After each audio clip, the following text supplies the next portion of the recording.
everybody, Marcus here with the Idaho Quadcopter channel. Hey, I have the Skyrover S1 with me today. Now, this is a drone that I haven't flown for a while, so I thought it'd be time to get it out. Now, recently they came out with an all-in-one screen controller. I don't have that. I've just got the, you know, if this was DJI, we'd call it an RCN3 controller. However, they do have a screen controller now that would be comparable to, say, a DJI RC2. In any case, what we do know about the S1 is it's a capable little drone. It does have front-facing obstacle avoidance with LiDAR right here. So it's got a lot of good features, and it's been some time since I've flown it. So it's about 8:15 in the evening, and I'm out at Kleiner Park. So good time to put this guy up. We'll see some long shadows and have a little fun with it. So let's quit messing around. Let's get this bird in the air. Okay, I've got the drone fired up and I've got a screen recorder started. Let's get in and look at that safety menu. So we're at 120 meters max altitude, which is max legal. In fact, it's under max legal. 35-meter return to home height. It's not asking for any calibrations. We can look at the battery, but it looks good.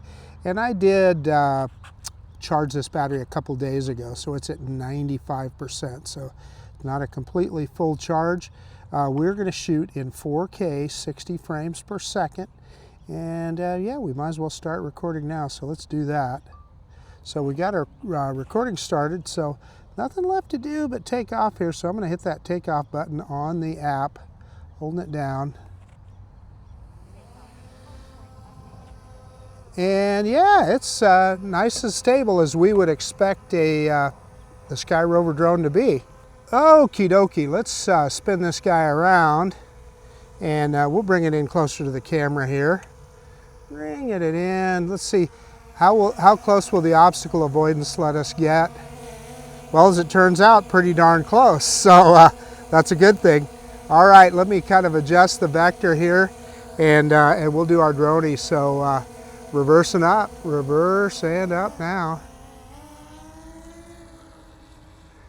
And we're going straight back. And this is familiar territory here out at Kleiner Park. It is interesting in that the shadows are going to look a lot different to you because it is definitely that time of day. Again, it's about probably 20 after 8 or so right now. So and sunset is, I believe, at like 9:38 or something this evening. So we got a while to go before sunset, but I think everything looks better with the long shadows, and you saw the sun there off in the distance. And again, we're shooting in 4K, 60 frames per second, so that gives you an opportunity to kind of look at what this the video quality of this drone and what it can do. So yeah, I think it's looking pretty good, and we just are kind of doing a little bit of a manual orbit here, a wide manual orbit, but a manual orbit nonetheless. Like my friend Ron Brown says, we got the sun at our back right now, and any drone's camera looks good with the sun at its back, and this is no different. Off in the distance there, you're going to see the Boise Foothills. In fact, let me kind of point this way. I think I can see it there. Let's see if we can zoom in. We've had a big fire going on. Yeah, you can see the burnt area. In fact, you can still see the smoke. Can we zoom in even further? Yeah, there we go. We got the 3 times zoom. No, it doesn't go to 4 times. It's 3 times on this one. Anyway, you can see the smoke coming up, and it caused a lot of issues there. They were concerned about some neighborhoods that they thought were going to burn, and the wind changed and it started moving uphill. In fact, yeah. So yeah. Anyway, we're glad that it looks to me like they've got that largely under control now. So that's a good thing. Okay, let's go back to normal zoom and drop that camera down a little bit. And I'm just going to take you on a little bit of a run around the park here so you can kind of see, you know, just get a look at what the park looks like. I'm usually here midday, so kind of interesting to see on a summer evening as the shadows get longer, how does everything look? And it definitely, it's definitely a different look. The long shadows. We are not in the golden hour right now, but you know, we're getting pretty close to it. But it's fun to see, again, the long shadows. Let's point towards the sun here, and you see the reflection off the pond there. That's pretty darn cool. Yeah, that looks good. So again, the sun's getting ready to set in the west, and you know, this is a good time, I think, to show you the band shell here. And the flaw that they made in when they set up the band shell was having it face west. So when is the time when you would usually have some kind of an event? It would be in the evening, and in fact it looks like I see some people down there right now. Maybe they had an event, or yeah, no, maybe not. Maybe they're just, no, there's a car there, so they must have had some kind of event there. But you can see the band shell is, it faces west, and the sun is, they had to put up those, I don't know what you'd call them, tarps or whatever, to block the sun from the performers, you know, because it would just literally block the performers from being able to see what they were doing. So we can get down here a little bit, take a close look. Yeah, it looks like they got some kind of electronics in there, so I don't know if they were practicing or what they were doing, but they had something going on there. Anyway, let's take a look at the rest of the park. It's still pretty active for being this late in the evening. That is the play area over there for kids. We're not going to go anywhere near that because we don't want to be over the top of anybody, but this time of day it's fairly empty. So let's go over the pond here. And I see we're still short one of the fountains at the pond, but I do see some people out here. Either they're fishing, I can't tell for certain looking at my little phone screen here. They're probably fishing, but yeah, anyway, nice time to relax and you know, look at the pond and enjoy the park. I just think Meridian does a good job on our park system to give us these kind of parks. Let's see if we can. Let's drop the camera down, and I'm just going to back up here till I get over the top of the other fountain. There it is, right there. And then, of course, we're going to do. It is a prerequisite. Anytime I'm out here, that we have to do a little bit of a rotation. So let's do that right now. And I'm going to see if I can get a nice steady rotation around the fountain. And again, we're in normal mode. Often you'll see a rainbow. I don't see anything right now, but facing directly into the sun, it sure lights up the fountain, doesn't it? That looks pretty cool in my opinion. Yeah, I see some people on the bank there. I am certain that they're fishing. We're going to stay out of their way. And let's just move up and move along here, cross to the other side. And you know, again, I just kind of want to show you the kind of video quality that you can expect. This drone, the FlyMore kit with this controller that I'm using, it right now is $359, and to get a drone with these kind of capabilities for that price, to me, is just stunning. I mean, you know, I don't know how else you'd do that. So, I mean, it's probably one of the best values in drones right now. Okay, let's go over to the roundabout. This is probably a good day. I've never done a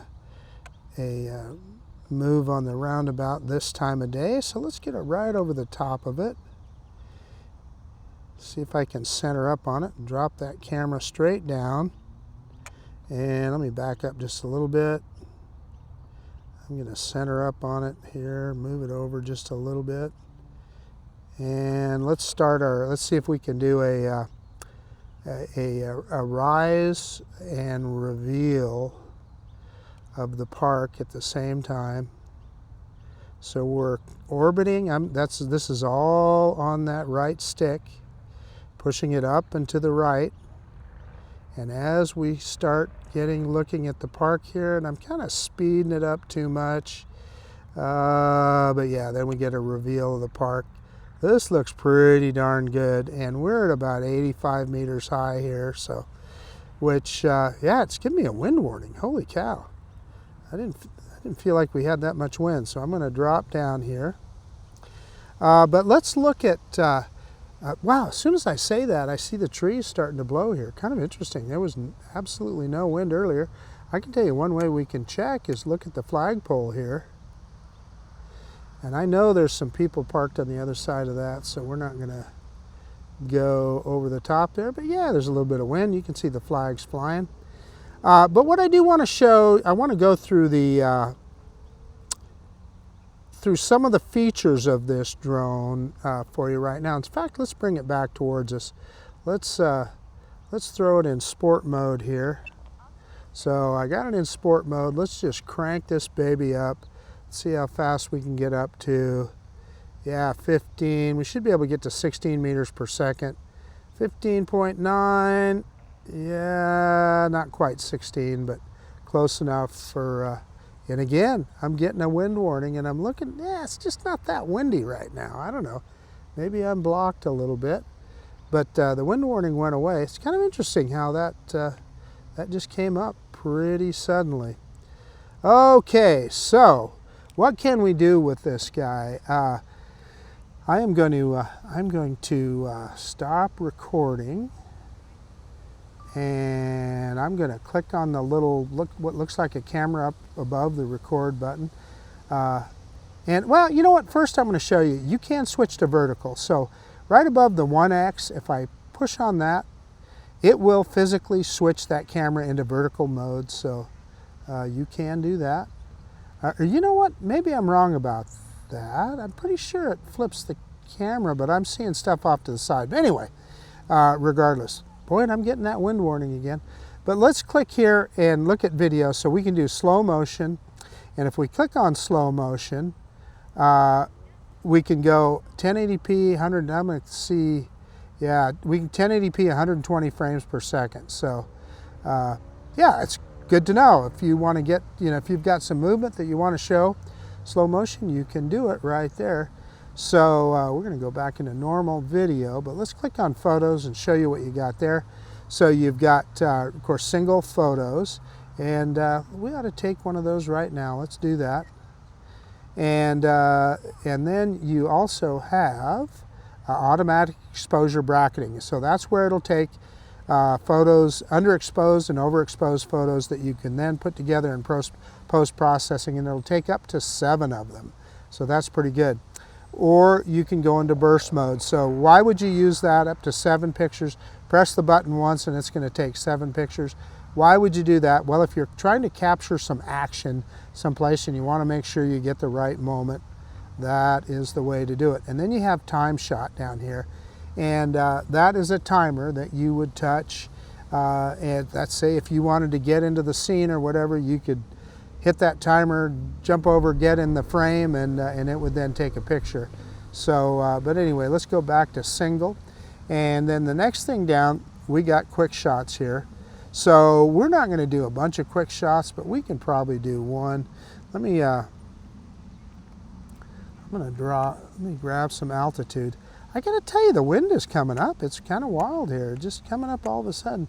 I'm going to, we're going to try a quick shot, but I want to show you what we got. We got droney, rocket, circle, helix, and asteroid. My favorite is helix, so we're going to click on helix, and I'm going to draw a little, trying to draw a little box there.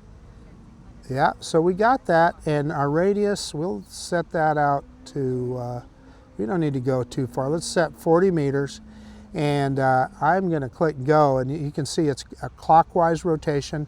I could set it counterclockwise or anti-clockwise, as my British friends would say, but let's go clockwise. We're going to click go. It's going to give us a countdown, and it's going to start recording. It looks like, yeah, it started right now. And yeah, so it's going to do a helix for us. So you probably already know what a helix is. It's when the drone orbits, gains an altitude, and moves away from the subject. I always think it's a dramatic effect, and I can tell you this, it's something that can be very difficult for you to do manually. I'm not saying it can't be done. I'm just saying it ain't easy, because I have tried it plenty of times. And again, let's see, I'm shooting video in automatic here, and this is it. We started in 4K 60 frames per second. The quick shots here are going to be in 4K 30.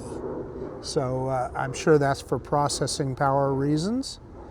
And it is almost done, 94%, and then it will, yeah, we got another wind warning again, but it's going to return to its starting point. And I'm going to, yeah, we'll let it do that. Coming right back to us here. And then we'll show you some other stuff here. So if we, okay, so we're done with that. I'm going to click on that little circle again. We're going to get out of quick shots, and I want to show you hyperlapse. So in hyperlapse, we could do a free hyperlapse. In other words, you could fly the drone while it's taking hyperlapse pictures, or what you would probably rather use is course lock. So we do have course lock hyperlapse, which is handy. And then panos, we've got, in fact, we should take a pano. I'm going to, ooh, geez, I didn't mean to, I wanted to spin around, but not quite that fast. I forgot I'm in sport mode. So let's go looking back at the Boise front here again. And we are going to do a wide angle. I believe that takes 9 pictures, and it will stitch them together for us. Let's click go, and it's taking pictures here, and we'll get a nice panorama picture at the end of it here. You know, I'm trying to remember if this particular drone stitches it together. Yeah, it says generating, so it must. So we should find that in the camera roll when we're done. Okay, let's move past that. So clicking on that again, I think that's about everything in this menu. So let's go back to video mode. And it does have tracking. So I'm going to start video, and I'm going to click on this subject tracking button on the very left hand side there. You see that dot with the little dashes around it? We're going to click on that. That puts it in focus track, which is what DJI calls it. Let's bring the drone around where I'm at here. See if we can bring it around to where I'm sitting. And we'll see if we can, you know, the tracking on this drone is fairly, I'm not, you know, I was going to say rudimentary, but it's better than that. And it does have front-facing obstacle avoidance. Okay, so I'm going to stand up here, and I'm going to walk around a little bit. But again, because it doesn't have, well, in fact, it told us that obstacle avoidance is off. So we're in spotlight mode right now. So what will that do? That will just keep me in center frame, right? So I can walk around. It's like cameraman mode. So let's click out of that. I click on myself again, and I can go into active track, and I can walk around. And the drone will keep me in center frame and should track me. It's not going backwards. Well, it's spinning around now. So I guess all it will do is follow. And you're going to want to be careful because, again, it told us that obstacle avoidance is off. So you could pull the drone right into a tree or something. So let's stop that. So we're going to click stop. And let's put this guy up a lot higher. and pull it back a little bit. I'm going to get it above obstacles here. And it's on me there. And let's click that up arrow above me and let's go into point of interest. Point of interest. Too high, it says. Well, I don't want to get much lower. We'll try that again.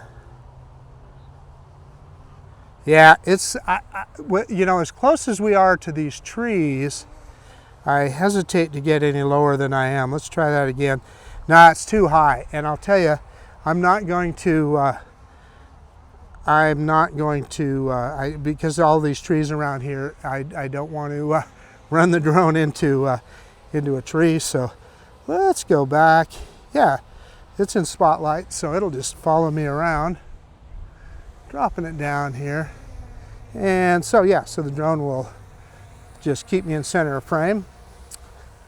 So there are some limitations to that you'll need to understand. And if you're going to use that point of interest mode, you're going to want to make sure that you are in an open area to do it. So, alrighty, so we're going to get out of that. And I'm just trying to think, what else can I show you here before we sign off? I'm going to take it out of focus track mode. Did that. And let's see. We do not have, oh, you know what I didn't show you is I don't know if I showed you much of the attitude indicator here. It does have a full featured attitude indicator, and you can go into the map mode like we're doing right now. You can see our whole flight and what we've done. You can see where the home point is at. What else can I, whoops, I just put a point of interest on there. Didn't mean to do that. Okay, we're going to go back to that attitude indicator. And then I'm going to show you some other stuff here. We are going to look over, if I can remember what I'm doing here. You know what I'm going to do right now? I'm going to fly this guy. I'm going to go straight up, and we're going to go out a ways, and we're going to do a return to home. Is what we're going to do. So I guess there I can show you some of the features of return to home on this drone as well. And we'll see, I can't remember if this guy has precision landing or not. So return to home. So I can hit that return to home button right here, and it gives me a couple of features there, right? I can just hit return to home, or I can tell it to land, depending on which one of those buttons. I can update the home point if I wish. I could set the controller as the home point or the aircraft as the home point. And I could also drag and adjust the home point wherever I want. But we're not going to do that. But just wanted to show you that and show you that it had that feature. So we're just going to hit return to home. And it successfully took that command. And let's see, it's rising to our return to home altitude. I think we set it at 35 meters. And we will see if we get that precision landing. I think we will. What it doesn't have is the augmented reality green line return to home, which is kind of a cool feature. The drone shadow is the one that I really like. As it's coming down, that you see the exact spot that it's going to land at. So it will start to descend here. It looks like it's pretty darn close to the pad. Let's see if it adjusts and gets on the pad here. It's moving. Yeah, it doesn't look like it's doing any adjusting to me. Okay, yeah, I'm going to hit pause, and we're going to fly it manually. Put it in cinema mode, however you want to pronounce that. We're going to get over the top of the pad here. Try my, see if I can find adjustments here. I think that's about as close as we're going to get. I'm going to go straight down on that left stick, and it'll pick up the camera as it's coming down. And when that camera picks up there, you know that it is in that it is in landing mode. God, I have to learn how to talk. Okay, let me get it shut down and we'll do a quick conclusion. Okie dokie, the Skyrover S1. Yeah, I mean, I kind of gave you the quick and dirty and took you on a tour around the park at, gosh, it's almost 9 o'clock now, 8:45. So you got to see some of the long shadows, a little different look at the park than you normally see on my channel. So I can't say enough about this little drone. And again, it's such a screaming bargain. $359 for the FlyMore kit. I'm just telling you. So 3 batteries, charge hub, all that, the regular controller and the drone. And you saw the quality of the video that it can produce, and the flight controls are just superb. Plus you get all those features. You get the quick shots, you get the panoramas, you get the all the various photographic things that it'll do, automatic exposure bracketing. What am I forgetting? Just a lot. Oh, the tracking. And you know, I'm going to say the tracking on this drone. Yeah, it's, you know, there's drones that probably do a better job of tracking, but it does it, and it keeps you right in center of frame, which is huge. Now, I wanted to do that orbit, or what they call point of interest, but it wanted me to bring the drone down, and it would have been so low that I'd have been worried about hitting one of these trees. So that's something you got to keep in mind when you're flying. You don't want to run your drone into a tree. So anyway, yeah, Skyrover, if you're listening, I would so much love to review that all-in-one controller with this drone. I mean, you know, if you happen to have one laying around. But anyway, what I will do is, if they ever sell those individually, I'll buy one and I'll follow up and with the S1 and the X1 and do some videos with it. There's rumors of a Skyrover V1. I doubt that we'll see that because, again, it's difficult to get anything through the FCC nowadays. I can't imagine that they'd be able to get approval for that, but you never know. I hope so, and I hope I'm wrong. But in any case, that's about it. This is Marcus with the Idaho Quadcopter channel out. And if you like this kind of content, please consider subscribing to my channel. Most of all, I really appreciate that you took the time to look at this video today. And of course, we'll see you on the next one, the Skyrover S1. I like this little guy. This one's a keeper.